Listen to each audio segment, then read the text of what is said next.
Bienvenue pour ce deuxième module, bénéfices de l'activité physique. Alors les bienfaits de l'activité physique, vous voyez sur cette affiche, sont vraiment multiples. Ça améliore la santé mentale, ça diminue le risque de démence, ça diminue le risque cardiovasculaire, ça augmente la fonction musculaire, ça régule le poids, ça diminue le risque de diabète, ça améliore la solidité des os et ça diminue le risque de certains cancers. Donc on pourrait dire que c'est la panacée absolue. En tout cas, ce sont des efficacités, de l'efficacité et des bienfaits qui sont démontrés. On va les voir un peu plus en détail. Activité physique et bien-être mental, bah oui, ça diminue le stress, ça améliore l'estime de soi et ça a un effet régulateur sur l'humeur en diminuant l'anxiété. Donc à tout âge, l'activité physique, c'est un facteur protecteur d'amélioration de la santé mentale et ça limite la dégradation cognitive.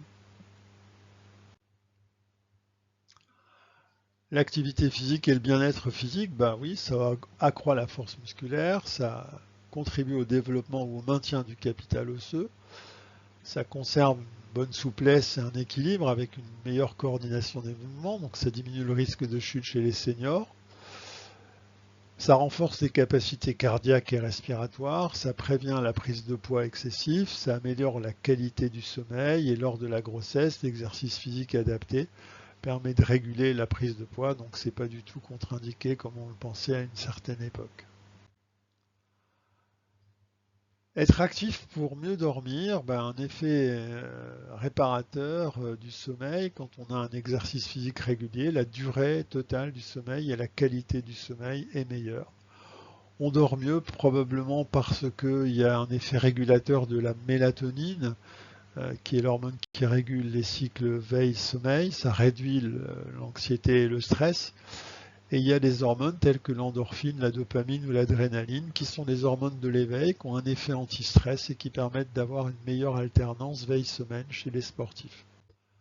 Avec un petit bémol cependant, l'activité physique d'endurance élevée, les activités importantes le soir, ne sont pas forcément intéressantes car elles peuvent diminuer complexifier l'endormissement.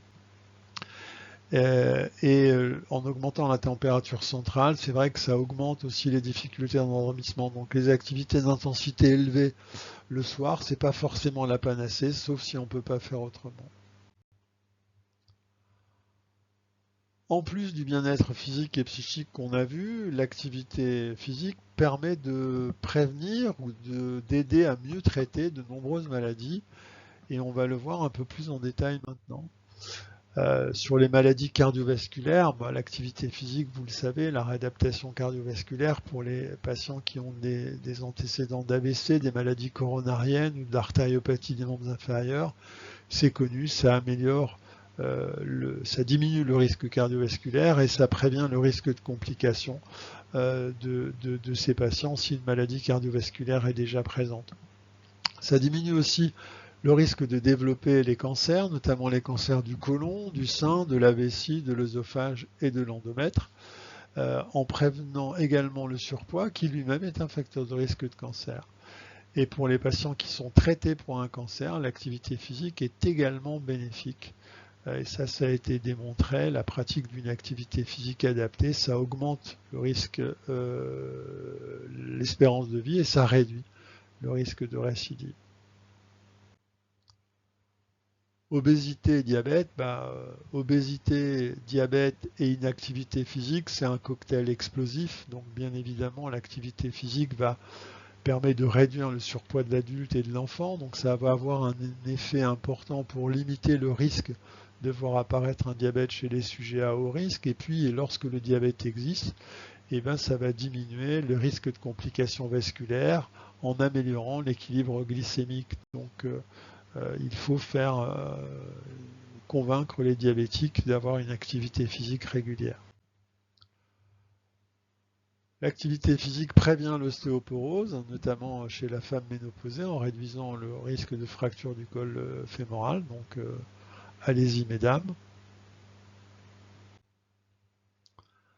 Les maladies neurologiques et les troubles cognitifs sont améliorés par l'activité physique, comme les maladies respiratoires chroniques, la BPCO et l'asthme de l'adulte et de l'enfant, avec des activités physiques adaptées qui améliorent la qualité de vie de ces patients.